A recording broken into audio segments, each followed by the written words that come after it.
ओम श्री साई राम। साई प्रेम वाणी के हमारे आज के प्रसारण में आप सबका हार्दिक स्वागत है। आज हम आप सबके लिए लेकर आए हैं सुमधुर कार्यक्रमों की मनमोहक श्रृंखला। आज के प्रसारण में आप भजन शिक्षा के अंतर्गत एक सुमधुर भजन गायन सीखेंगे। तो चलिए कार्यक्रम का शुभारंभ करते हैं।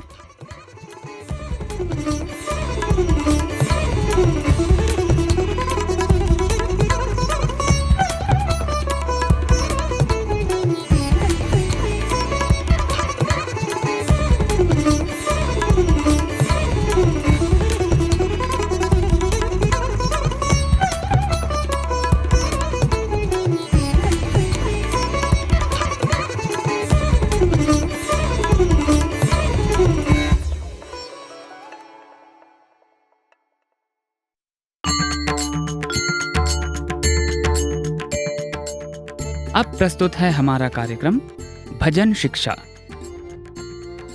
कक्षा में प्रस्तुत हैं भगवान बाबा के प्रिय भजन गायकों में से श्री अनिरुद्ध श्रीनिवासन जी एवं श्री आनंद परशुरामन जी।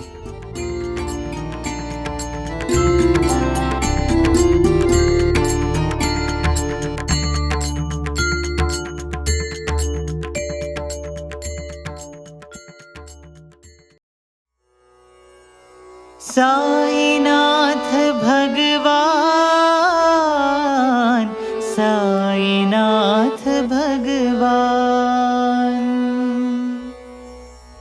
ओम श्री साई राम। श्री सत्य साई भजन शिक्षा कार्यक्रम में आप सभी का स्वागत है। आज की कक्षा के लिए हमने सर्वधर्म भाव की वंदना करता हुआ ये भजन चुना है।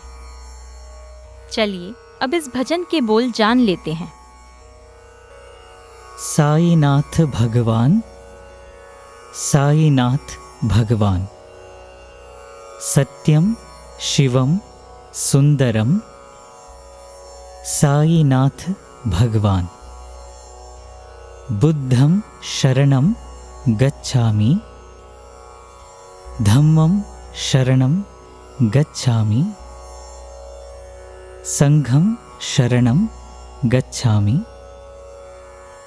सत्य साईश शरणं गच्छामि।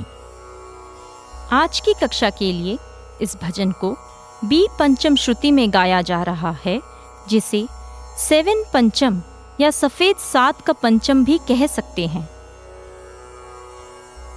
साईनाथ भगवान, साईनाथ भगवान। साईनाथ भगवान, साईनाथ भगवान। सत्यं शिवं सुंदरं, साईनाथ भगवान। सत्यं शिवं सुंदरं, साईनाथ भगवान। साईनाथ भगवान, साईनाथ भगवान। साईनाथ भगवान, साईनाथ भगवान। बुद्धं शरणं गच्छामि, बुद्धं शरणं गच्छामि, धम्मं शरणं गच्छामि, धम्मं शरणं गच्छामि, संघं शरणं गच्छामि, संघं शरणं गच्छामि सत्यसाईश शरणं गच्छामि सत्यसाईश शरणं गच्छामि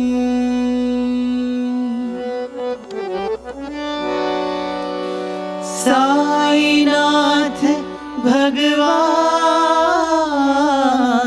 साईनाथ भगवान।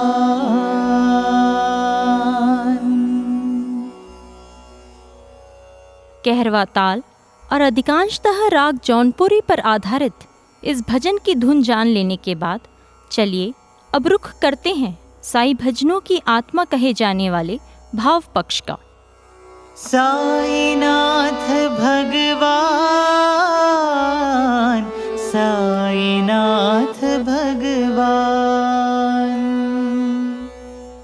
प्रोफेसर कस्तूरी जी एक जगह भगवान के 6 गुणों की बात करते हैं। वे हैं ऐश्वर्य, यश, दिव्य आकर्षण, श्री, ज्ञान और वैराग्य। निश्चय ही हमारे साई हमारे भगवान हैं। शिरडी साई सच्चरित्र के अध्याय 3 में बाबा श्यामा की ओर दृष्टिपात कर कहते हैं कि जो प्रेम पूर्वक मेरा नाम स्मरण करेगा मैं उसकी समस्त इच्छाएं पूर्ण कर दूंगा। उसकी भक्ति में उत्तरोत्तर वृद्धि होगी। जो मेरे चरित्र और कृत्यों का श्रद्धापूर्वक गायन करेगा उसकी मैं हर प्रकार से सदैव सहायता करूंगा। जो भक्तगण हृदय और प्राणों से मुझे चाहते हैं उन्हें मेरी कथाएं श्रवण कर स्वभावतः प्रसन्नता होगी। विश्वास रखो कि जो कोई मेरी लीलाओं का कीर्तन करेगा उसे परमानंद और चिर संतोष की उपलब्धि हो जाएगी। यह मेरा वैशिष्ट्य है कि जो कोई अनन्य भाव से मेरी शरण आता है, जो श्रद्धापूर्वक मेरा पूजन, निरंतर स्मरण और मेरा ही ध्यान करता है, उसको मैं मुक्ति प्रदान कर देता हूँ। जो नित्य प्रति मेरा नाम स्मरण और पूजन कर मेरी कथाओं और लीलाओं का प्रेम पूर्वक मनन करते हैं, ऐसे भक्तों में सांसारिक वासनाएं और अज्ञान रूपी प्रवृत्तियां कैसे ठहर सकती हैं। मैं उन्हें मृत्यु के मुख से बचा लेता हूँ। मेरी कथाएं श्रवण करने से मुक्ति हो जाएगी। अतः मेरी कथाओं को श्रद्धापूर्वक सुनो और मनन करो। सत्यं शिवं सुंदरं साईनाथ भगवान। भगवान बाबा की जीवनी को यही सुंदर शीर्षक दिया गया है, सत्यम शिवम सुंदरम, जिसके प्रारंभिक कुछ भाग प्रोफेसर कस्तूरी जी द्वारा लिखे गए हैं। अपनी आत्मकथा प्रेम सिंधु भगवान में कस्तूरी जी विस्तार से बताते हैं कि कैसे अपनी कथा के लिए कृपालु भगवान ने स्वयं यह नाम तय किया। वे कहते हैं कि एक दिन दोपहर के समय जब मैं खड़ा हुआ था, अकेले नहीं बल्कि स्वयं के साथ प्रेस के बरामदे में सक्रिय वार्तालाप कर रहा था, तब एक सज्जन जो वहाँ से गुजर रहे थे मुझसे पूछने के लिए रुके, क्या स्वामी के ऊपर कोई पुस्तकें उपलब्ध हैं? मैंने कहा, नहीं, हम केवल एक मासिक पत्रिका छापते हैं। वे चले गए, संभवतः निराश होकर। मंदिर की पहली मंजिल से बरामदा दिखलाई देता था। बाबा ने इस संवाद को सुन लिया था। उन्होंने मुझे बुलाया और मैं उनकी ओर दौड़ा दौड़ा गया। स्वामी ने कहा, उस व्यक्ति ने क्या पूछा था? उसने पूछा कि स्वामी के ऊपर कोई पुस्तकें हैं? मैंने उससे कहा, कोई पुस्तकें नहीं हैं। स्वामी ने कहा, वह सही उत्तर नहीं है।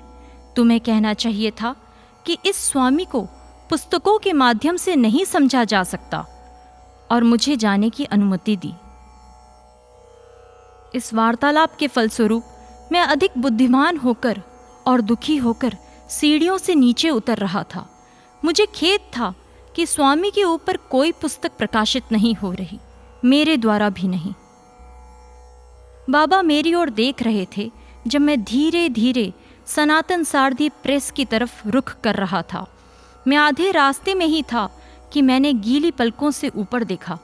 मैं समझ गया कि उन्होंने मेरे दुखी मन को पढ़ लिया है, क्योंकि आशीर्वाद स्वरूप उन्होंने हाथ उठाकर अभय हस्त से मुझे आशीर्वाद दिया और आश्वस्त किया। शीघ्र ही सांत्वना प्रदान की गई। बाबा मद्रास और वेंकटगिरी में भक्तों के बीच कुछ दिनों के लिए रुके रहे। पुट्टपर्ती में हम लोग आशा कर रहे थे कि सप्ताह के अंत तक वे लौट आएंगे, पर उनकी कार एक नई बनी गिट्टी पत्थर की सड़क से गुरुवार को ही आकर एकदम आश्चर्यजनक ढंग से रुकी। उन्होंने मुझे बुलवाया। मेरे हृदय में हलचल होने लगी। मुझे किस लिए अंदर बुलाया गया है? मैं सोचने लगा, क्या मैंने कोई निंदनीय कार्य किया है? किसी की आलोचना की है या किसी के बारे में बुरा सोचा है? मेरी माँ, जिन्होंने मुझे पहचान लिया कि बाबा ने मुझे अंदर बुलाया है, मन ही मन प्रार्थना करने लगी कि यदि उनके पुत्र से कोई भूल हुई हो तो उसे क्षमा किया जाए। मैं स्वामी के सामने प्रस्तुत हो गया। मेरी स्थिति देखकर वे मुस्कुराए, मुझे सिर से पैर तक देखा और कहा, मद्रास और वेंकटगिरी में लोग पूछ रहे हैं स्वामी के ऊपर कोई साहित्य, और तुम यहाँ चुपचाप बैठे हो। बेंगलोर में प्रथम बैठक के 11 वर्ष बाद बाबा ने निश्चय किया कि अब वह समय आ गया है। जगत ने वह भूख उत्पन्न कर ली है कि पुस्तक को भूखे लोगों के सामने परोसा जा सकता है। जब टाइप लिपि लगभग तैयार हो गई, मैं अवतार के योग्य शीर्षक ढूंढने में संघर्ष करने लगा। प्रशांति निलयम की प्रथम मंजिल की रेलिंग पर SSS अक्षर दोहराए गए हैं। स्वामी कई बार स्वयं के लिए SSS अर्थात श्री सत्य साई कहा करते थे।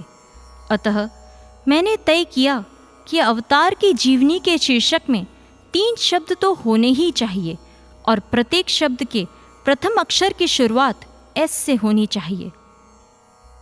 वह दिव्य तरंगों से सुगंधित होना चाहिए और उसमें ईश्वर की महिमा भी प्रतिपादित होनी चाहिए, जिनकी लीलाएं वह पुस्तक वर्णन करने का विचार रखती है।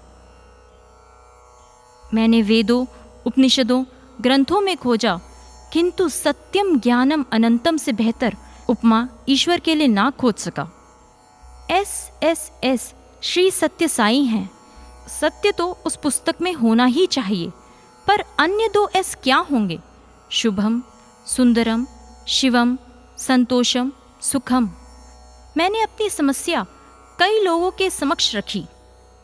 अंत में एक रात्रि बहुत दूर देवनगिरी के एक प्लेटफॉर्म पर एक ट्रेन की प्रतीक्षा करते समय मैंने निश्चय किया कि सत्यम शिवम सुंदरम उपयुक्त और आकर्षक लगेगा। जो ही नंदनवन व्हाइटफील्ड में मैंने बाबा से परामर्श लिया तो उन्होंने उसी क्षण उसे आशीर्वाद प्रदान कर दिया। वे पीछे के कमरे में गए और फोटो का एक एल्बम ले आए। उन्होंने अपनी 3 फोटो दिखलाई जब वे नंदनवन में उसी कुर्सी पर बैठे थे और कहने लगे कि तुम इन तीनों को एक साथ अगल बगल में मुख पृष्ठ पर रख सकते हो। देखो, यह थोड़ा गंभीर सत्यम है। इसमें तुम मुझे मुस्कान की एक कली के साथ देखते हो। यह शिवम है और यह एक पूर्ण मुस्कान है, सुंदरम। मेरे कंधे पर थपथपाते हुए उन्होंने कहा कि सत्यम शिवम सुंदरम अच्छा है। श्री के गुरुदत्त जी ने जब इस पुस्तक सत्यम शिवम सुंदरम का नाम सुना तो उन्होंने कहा कि स्पष्ट रूप से इसमें उपनिषद का स्पर्श है, यद्यपि उसका उद्गम नहीं ढूंढा जा सकता। इन शब्दों का अर्थ है सत्य, शिव और सुंदर, और चूंकि बाबा इन तीनों के मधुर समरस संकलन हैं, इसने पाठकों, भक्तों को अपने शुद्ध पवित्र चरित्र में आनंद पूर्वक पढ़ने वालों को सहर्ष स्वीकार किया है। 2 वर्ष बाद जीवनी का प्रकाशन हुआ। महाशिवरात्रि के दिन बाबा ने मुझे ब्रह्म ऋषि डी तिरुमलाचार्य जी सहित आशीर्वाद दिया। तिरुमलाचार्य जी ने इस पुस्तक का तेलुगु भाषा में अनुवाद भी उसी दिन स्वामी के समक्ष अर्पित किया था। स्वामी ने आशीर्वाद स्वरूप हमें जरी वाला शॉल उड़ाया। बाबा ने भक्तों की विशाल सभा को संबोधित करते हुए कहा कि तुम में से कुछ लोगों को आश्चर्य होगा कि मैंने अपने जीवन पर इस पुस्तक के प्रकाशन को क्यों पसंद किया। ठीक है, मैंने भक्तों की प्रार्थनाओं का उत्तर दिया और उन्हें लिखने की अनुमति दी। रामेति इति रामा, वह जो आनंद प्रदान करते हैं वह राम है। भक्त का आनंद भगवान को आनंद प्रदान करता है और भगवान का आनंद भक्त के लिए पुरस्कार है। बाबा ने कहा कि इस पुस्तक को दिया गया नाम अर्थ से भरा हुआ है। वह मेरे संबंध में कहती है, तुम में से प्रत्येक में मैं अंतःवासी हूं। स्मरण रखो, सत्य तुम सबका मौलिक यथार्थ है। यही कारण है कि तुम क्रोध करते हो जब तुम्हें झूठा कहा जाता है। तुम्हारा यथार्थ अहम असत्यता से अनभिज्ञ है। वास्तविक अहम दोषारोपण को स्वीकार नहीं करेगा। तुम्हारा यथार्थ अहम संतोषप्रद, आनंदपूर्ण, सुखमय, शुभम एवं शिवम है। वह शव नहीं है, वह शुभ है, नित्य है, आनंद है। वास्तव में तुम सुंदर हो, तुम आत्मा हो और तुम रोष करते हो जब शरीर की गाड़ी की विकृतियां तुम पर आरोपित की जाती हैं। कस्तूरी जी कहते हैं कि इसलिए यह बाबा ही थे जिन्होंने मुझे यह निर्णय करने का निर्देश दिया जिसे मैंने स्वयं का कहने की धृष्टता की है।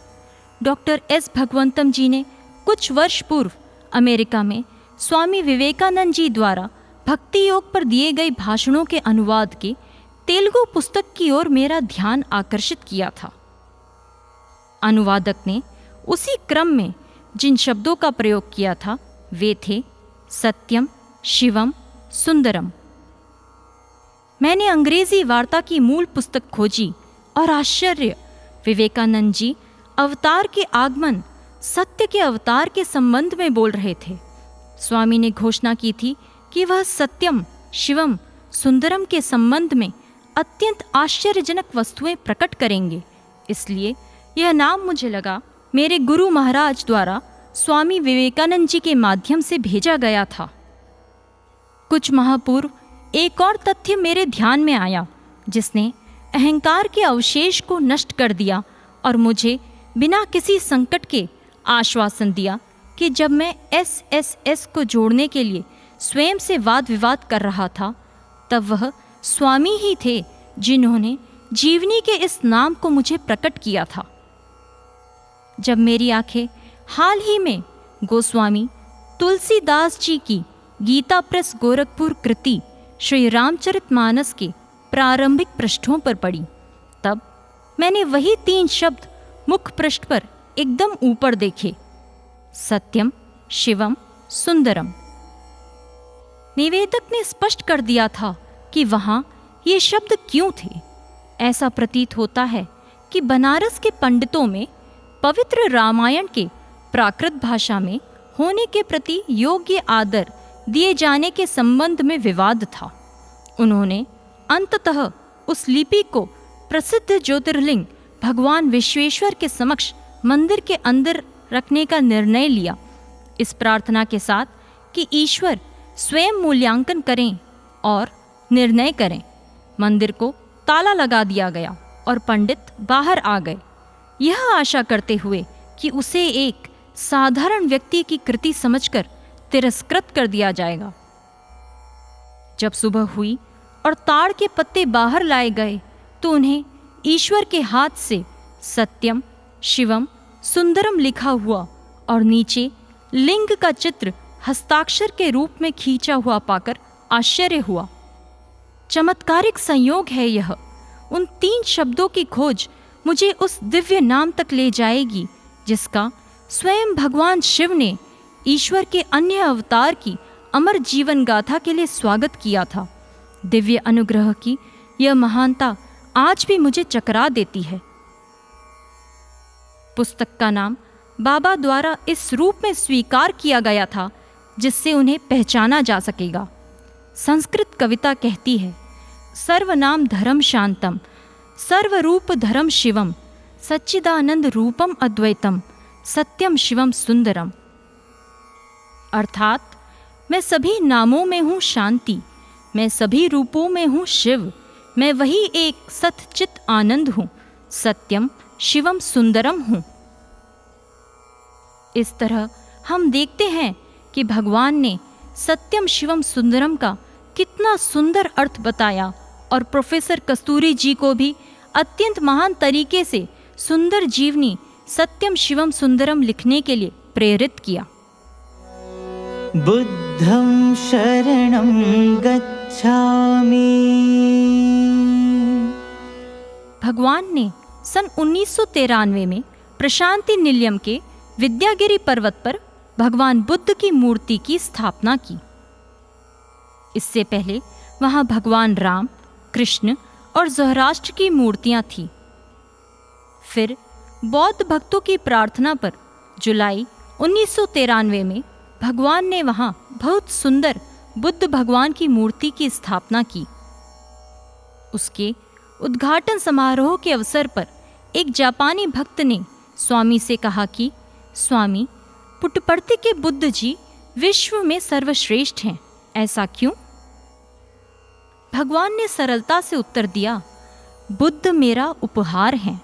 वह भक्त भगवान के शब्दों को मन में दोहराता गया और उसे बोध हुआ कि भगवान सिर्फ पुट्टपर्ती में भगवान बुद्ध की मूर्ति की बात नहीं कर रहे थे, बल्कि अवतार बुद्ध का जन्म और जीवन भी उनकी तरफ से समस्त मानव जाति के लिए उपहार ही है। एक अवसर पर उद्बोधन देते हुए भगवान ने कहा कि बुद्ध एक व्यक्तिगत नाम नहीं है। बुद्ध वह है जो आध्यात्मिक रूप से प्रबुद्ध है, मानसिक रूप से जागृत है और जिसने परम सत्य का बोध कर उसे आत्मसात कर लिया है। उसके मन, वचन और कर्म में एकात्मता है। उसका हृदय प्रेम और सहृदयता से भरा हुआ है। जीवन के उतार चढ़ाव से वह अप्रभावित है। 31 अगस्त सन 1981 के अपने दिव्य उद्बोधन में बुद्धम शरणम गच्छामि, धम्मम शरणम गच्छामि, संघम शरणम गच्छामि के आंतरिक महत्व पर बताते हुए स्वामी कहते हैं कि कोई भी सिर्फ स्वयं के लिए नहीं जी सकता। व्यक्ति जन्म से माता पिता, संबंधी, मित्र, समाज, परिवार और देश से जुड़ा रहता है। बौद्ध घोषणा करते हैं कि बुद्धम शरणम गच्छामि, धम्मम शरणम गच्छामि, संघम शरणम गच्छामि। इसमें से पहला है स्वयं की वास्तविकता से जुड़ना। हमें स्वयं को परखना चाहिए। हम स्वयं के मन, विचारों और भावनाओं को बिना दूषित किए रखें। बुद्ध जागृत बुद्धि का प्रतीक है, जहाँ विवेकपूर्ण बुद्धि से हम स्वयं से सवाल करते हैं। दूसरे चरण में हम संघ अर्थात समाज की शरण में जाते हैं। जिस तरह व्यक्ति प्रगति व सुख के लिए प्रयत्न करता है, उसी प्रकार से उसे समाज की प्रगति के लिए भी कार्यशील रहना चाहिए, जिसका वह एक हिस्सा है। समाज के बिना व्यक्ति खो जाएगा, ठीक उसी प्रकार जैसे तेल की एक बूंद ढेर सारे पानी में खो जाती है। व्यक्तिगत कल्याण सामाजिक कल्याण पर निर्भर करता है। तीसरे चरण में हम धर्म की शरण में जाते हैं। धर्म से तात्पर्य दिव्य प्रेम से है।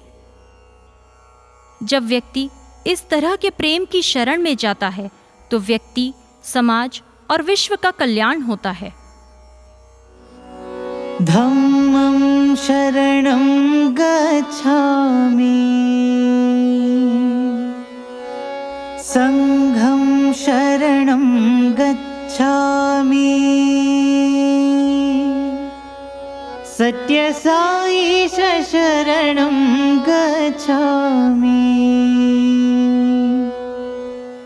स्वर्गीय श्री आनंद परेरा जी ने एक बार अपना एक सुंदर अनुभव साझा किया था।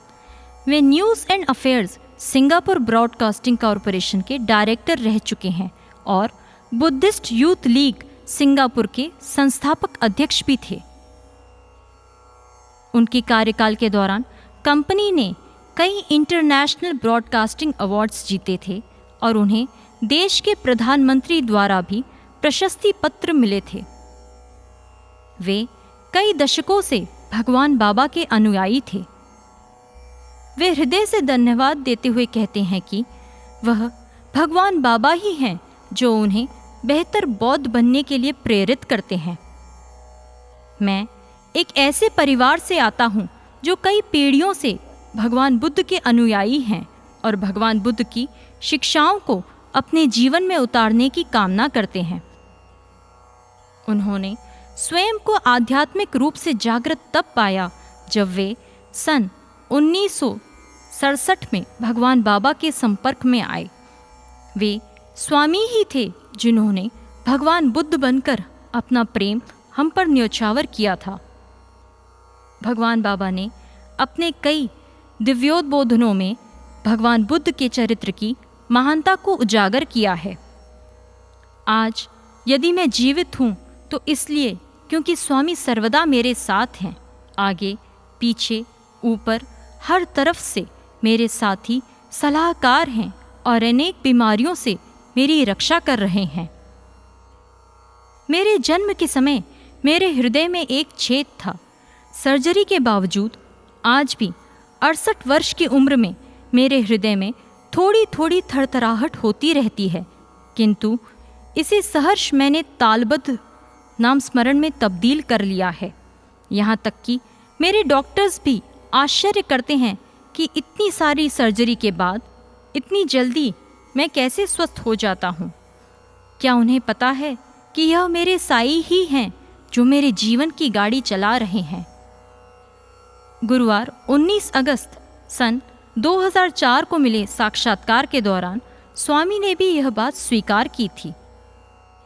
यहाँ तक कि news and affairs Singapore broadcasting corporation के डायरेक्टर के रूप में भी मैंने अपने ऑफिस के कक्ष में पूजा स्थल बनाया है, जहाँ शिरडी साईं और परती साईं के 2 बड़े चित्र हैं और भगवान बुद्ध की मूर्ति है। हम जब कभी भी किसी प्रोजेक्ट पर काम करते हैं, मैं भगवान के आगे नमन करता हूँ और निर्देश के लिए प्रार्थना करता हूँ। इसलिए इसमें कोई आश्चर्य नहीं कि हमने जितने भी कार्यक्रम भगवान के चरणों में समर्पित किए, उन्हें सर्वाधिक इंटरनेशनल अवार्ड्स मिले। भगवान मेरी श्वास हैं। मुझे उन्हें धन्यवाद करने का यह दिव्य मौका मिला है, दिव्य उपस्थिति में, जब उन्होंने कदम कदम पर मुझे निर्देश दिए हैं और मेरी रक्षा की है। स्वामी मुस्कुराए और दोनों हाथ उठाकर उन्होंने मुझे अभय हस्त से आशीर्वाद दिया। अतः चलिए हम सभी सत्य साई की शरण लेते हैं, जो सभी नामों और रूपों में समाये हैं। इन्हीं भावनाओं के साथ ओतप्रोत होकर हम इस भजन को एक बार पुनः दोहराते हैं।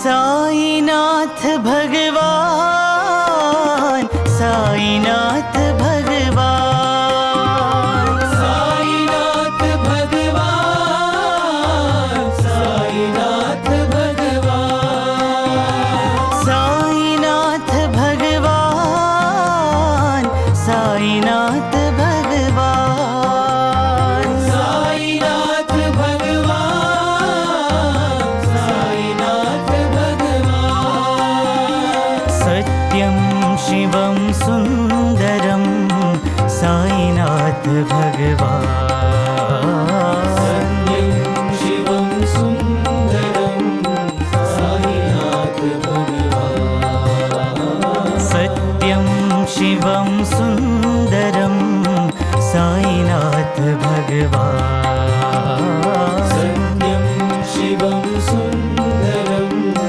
साईनाथ भगवान, साईनाथ भगवान, साईनाथ भगवान,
शिवं सुन्दरं साईनाथ भगवान् सत्यं शिवं सुन्दरं साईनाथ भगवान् साईनाथ भगवान् साईनाथ भगवान् साईनाथ भगवान् साईनाथ भगवान् बुद्धं शरणं गच्छामि बुद्धं शरणं गच्छामि धम्मं शरणं गच्छामि धम्मं शरणं गच्छामि संघं शरणं गच्छामि संघं शरणं गच्छामि सत्यसाईश शरणं गच्छामि सत्यसाईश शरणं गच्छामि सत्यसाईश शरणं गच्छामि सत्यसाईश शरणं गच्छामि साईनाथ भगवान् साईनाथ भगवान्।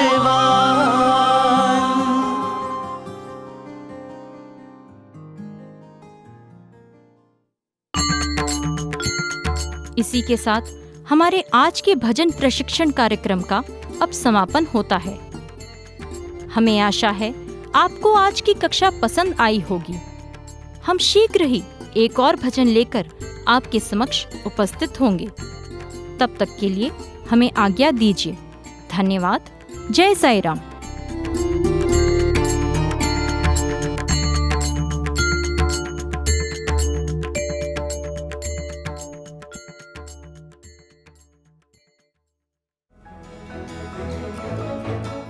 इसी के साथ हमारे साईं प्रेम वाणी कार्यक्रम का समापन होता है।